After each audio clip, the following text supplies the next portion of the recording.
बिस्मिल्लाहिर्रहमानिर्रहीम। Double column cash book, question number 4।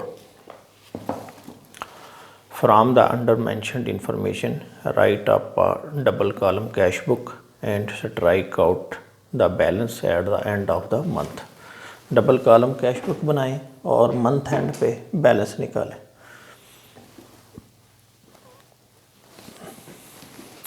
Start करते हैं। May 1st 2017 cash in hand, cash at bank. तो इधर हम लिखेंगे May 1st balance brought down.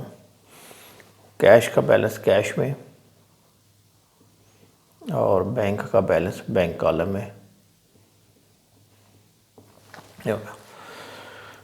May 2nd purchase furniture by cheque. Purchase furniture and paid by cheque. Furniture ख़रीदा है, check के जरिए पेमेंट की है, फर्नीचर डेबिट हो जाएगा और बैंक क्रेडिट होगा। हम बैंक की क्रेडिट साइड पे लिखेंगे 14,000। इधर लिखेंगे फर्नीचर और डेट है आपके May 2। आगे May 5th में received 2 cheques from A ₹20,000 and from B ₹10,000। 2 cheque लिए हैं, एक ए से एक बी से। बस आगे कुछ नहीं बताया है जमा होने के बारे में। इसका मतलब चेक जमा नहीं हुए। तो अगर चेक जमा ना रिसीव कर लें और बैंक में जमा ना कराएं तो जब तक जमा नहीं होते उसको हम कैश तस्वर करते हैं। अगर जमा हो जाए बैंक में तो फिर बैंक, अगर जमा ना हो तो कैश। तो हम क्या करेंगे, इसको कैश समझेंगे दोनों चेक्स को, और जो ए से लिया है वो ए के नाम और जो बी का है वो बी के नाम।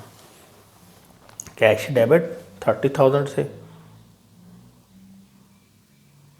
और इसमें क्या होगा, ए के नाम के हैं वो 20 और दूसरे का 10।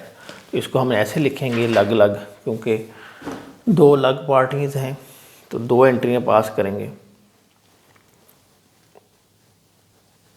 कैश का कैश डेबिट हो रहा है, इधर लिखेंगे ए और इधर लिखेंगे बी। जो ए से चेक लिया है वो कैश डेबिट ए क्रेडिट, और जो बी से लिया है कैश डेबिट बी क्रेडिट। ये है May 5th।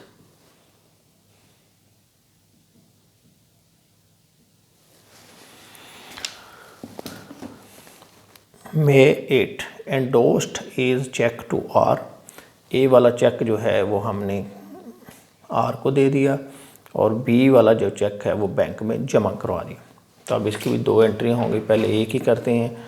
ए वाला जो चेक है जिसको हमने कैश लिखा हुआ है, ये हमने किसको दे दिया, आर को। R debit cash credit.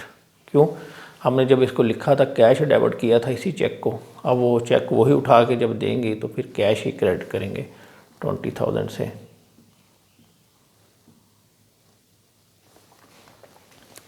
और दूसरा जो है वो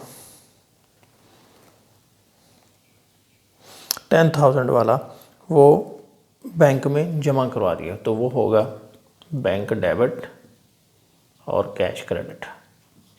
इसकी कंट्रा एंट्री होगी क्योंकि इसमें बैंक भी आ रहा है कैश भी आ रहा है। तो अभी हम लिखेंगे 8 तारीख को, इधर लिखेंगे आर डेबिट और हमारा ये कैश क्रेडिट हो रहा है, कैश की क्रेडिट साइड पे 20,000। और दूसरा जो चेक है ये जो 10,000 वाला ये हमने बैंक में जमा करा दिया, तो इधर से इधर आ जाएगा, बैंक डेबिट हो जाएगा और इधर आएगा कैश 8 तारीख को। और ये एंट्री इधर भी आएगी, कैश क्रेडिट हो रहा है 10,000 से और इधर आ जाएगा बैंक जो भी 8 तारीख। ये दोनों एंट्री कंप्लीट हो गई। और ये एक एंट्री जो है ये 10,000 वाली ये कंट्रा है, इसके साथ सी लिखें और इधर भी सी लिखें।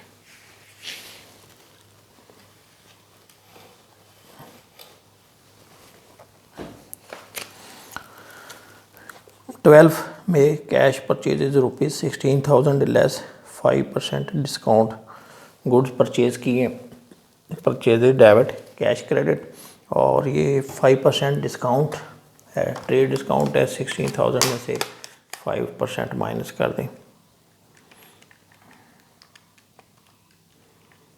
ये बनता है 800 रुपये। 16,000 मल्टीप्लाइड बाय 800 माइनस कर दें तो ये आ जाता है 15,200। एंट्री पास हुई परचेजेज डेबिट और कैश क्रेडिट। कैश को हमने क्रेडिट कर दिया और इधर लिख दिया परचेजेज 12 की, और अमाउंट है 15,200। Purchase stationery and paid by cash, ये भी stationery debit cash credit. Cash credit हो रहा है 1,000 पैसे, और इधर लिख दें स्टेशनरी।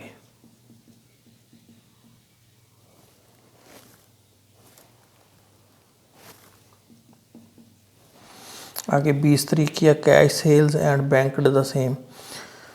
सेल की है और पैसे बैंक में जमा करवा दिया। बैंकड में बैंक में डिपॉजिट करवा दिए, तो कैश डेबिट और बैंक डेबिट और सेल्स क्रेडिट। बैंक को डेबिट कर दें 4,000 से, और सेल्स अगर बैंक में जमा ना कराते तो फिर कैश में आने थे, अब बैंक में जमा करवा दिए तो bank. Withdrawn from the bank 16,000 and paid wages 6,000, rent 10,000। Bank से पैसे निकलवाए और उसी वक्त ही वेजेस दे दी और किराया दे दिया, रेंट दे दिया, तो फिर हम क्या करेंगे, बैंक को ही क्रेडिट देंगे। यानी ये पैसे निकलवाए हैं और वहीं पे ही डिस्ट्रीब्यूट कर दिए। तो एंट्री पास होगी वेजेस डेबिट, रेंट डेबिट और बैंक क्रेडिट। अब आप बैंक में से कम कर दें पैसे, 6,000 वेजेस और 10,000 रेंट, वेजेस और रेंट। अच्छा, अगर ये पैसे निकलवा लेते और एक दिन बाद पे करते तो फिर पहले कॉन्ट्रा एंट्री होनी थी और बाद में पेमेंट की एंट्री, लेकिन उसी वक्त हो गया, उसी तारीख में, एक ही दिन में, तो फिर अब इसको डायरेक्ट ही खर्चा बुक कर लेंगे। यानी आप बैंक को कम करेंगे और ये जो पेमेंट भी लिख लेंगे साथ। Received from X cash ₹6,000 and cheque ₹10,000 both deposited into bank. X से कैश लिया है, चेक लिया है और दोनों बैंक में जमा हो गए हैं, तो एंट्री पास होगी बैंक डेबिट, और ये जो है एक्स क्रेडिट। क्योंकि दोनों चीज़ें जमा हो चुकी हैं इसलिए आपने बैंक को ही डेबिट दे देना है। ये है 16,000 और इधर लिखेंगे एक्स और डेट है 23rd, ये हो गया।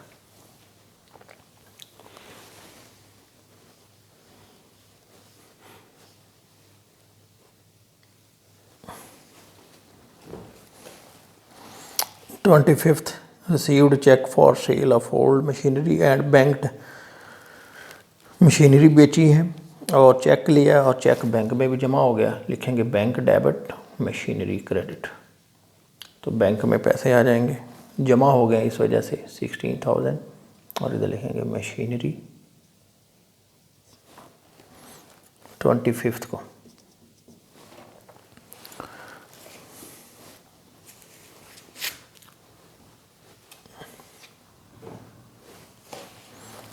Paid to Y cash ₹4,000 and cheque ₹6,000। Y को पेमेंट की है, कैश दिया 4,000 और चेक दिया है 6,000, तो लिखेंगे Y debit cash credit bank credit.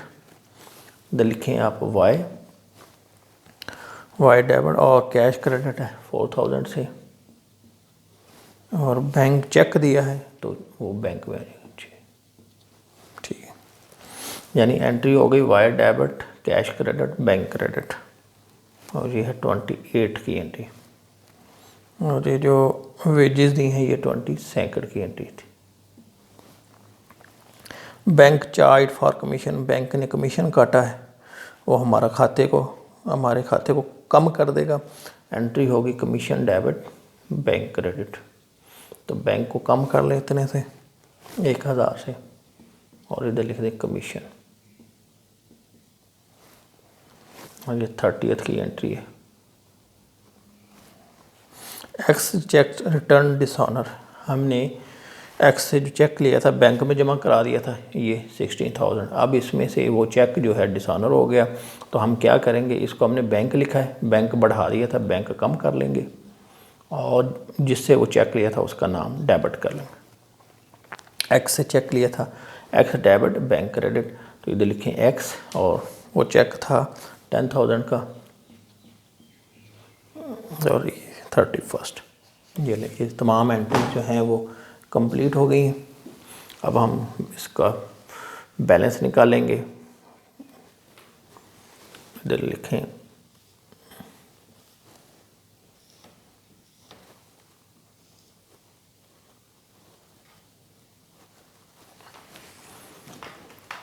पहले इस साइड का टोटल करें 60,000, 20 और 10, ये बन जाता है 80, 90,000। इसकी साइड पे देखें 20 और 30, ये इधर लिख लें 90,000, इसमें से ये माइनस कर दें 20 और 10 30, माइनस 15,200 माइनस 5,000, ये आ गया 39,800 रुपये बैलेंस। तो लिखते हैं बैलेंस 31st को आखिरी दिन हम बैलेंस करते हैं, बैलेंस कैरी डाउन। अब दूसरी पे आ जाए, ये है 80 और 10 90, 94,000 प्लस 16 और 16, ये आ गया 1,26,000, यही बैलेंस इधर लिखें 120। अब इसमें से ये सारा माइनस कर दें 14,000 माइनस 10 और 6 16 माइनस 6 7 और 10 70, ये आ गया जी 79,000। ये हमारे क्लोजिंग बैलेंस आ गए और यही जो है क्लोजिंग बैलेंस अगले महीने के स्टार्ट में चले जाएंगे एज बैलेंस ब्रॉट डाउन। जैसे ये हमने लिखा है बैलेंस ब्रॉट डाउन, तो यही बैलेंस जो है ना ये इधर आ जाते हैं नेक्स्ट। उम्मीद है आपको ये समझ आ गई होगी। कोई चीज़ पूछनी हो तो कमेंट्स के ज़रिए पूछ सकते हैं। Thank you very much.